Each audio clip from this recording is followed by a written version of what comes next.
Hey guys, this is Comic Uno, and today I'm doing a spoiler-filled video about She-Ra. So the topic I wanted to discuss this week is She-Ra and, Adora and Catra finally getting together, but the question being, did they wait too long for that story to happen?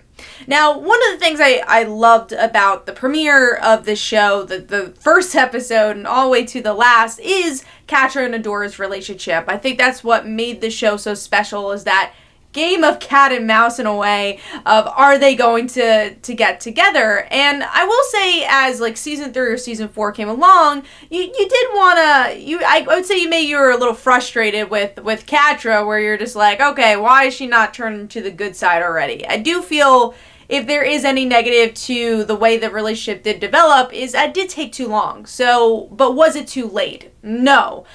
Very much was satisfied by the ending, just like many of the people on Twitter and Facebook and everything else that showed their love for this episode and this moment. And still so important for programming to have queer representation, but especially children's programming. It's kind of crazy that we haven't had a lot of queer representation in these children programs.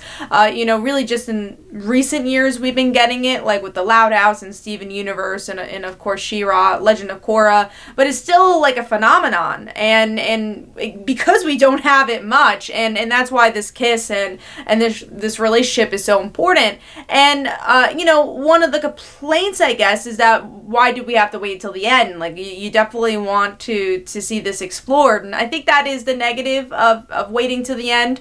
But there is definitely a positive, where I feel like definitely with most, straight romances, a lot, and especially with like kid cartoons, the end goal is like, okay, when's the guy and girl going to kiss? And it's kind of cool that we get to see a queer relationship or queer characters get to have that moment of the finally moment of like, okay, finally they kissed. So in that regard, it was nice to have this wait, and I did like that. In some regards also, you get that anticipation of like, oh, when's it gonna happen, and it was worth it, because you're like, oh my god, that was such a great moment, and you want to see more of their relationship. And again, it kind of goes back to, though, like Legend of Korra, as definitely thankfully they kissed in the end here and it wasn't as subtextual, but you're like, oh man, I wish we could have seen even more and not just get it from the comics. Even though I love the comics, you would love to see that on screen as well. So that's what I was kind of mentioning before, is that I wish there was a whole season where we could explore Catra and Adora's romantic relationship and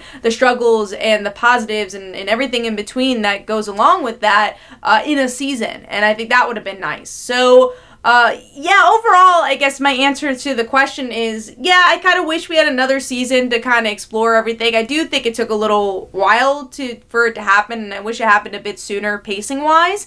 But I think it's such a pleasure, and it's so nice to have this story, that, again, usually a straight couple would have, and to have that final kiss for a queer couple. So I think there's definitely importance to that, and again, importance to representation, that the story is able to happen and did happen. So that's my thoughts on the She-Ra Catra Adora relationship. But let me know in the comments below, what did you think of the kiss and their relationship? Do you think it was too soon? Do you think it was too long? Let me know. So hopefully you guys enjoyed. This is Comic Uno. Definitely go check out my comics, like Father Like Daughter and They Call Her the Dancer.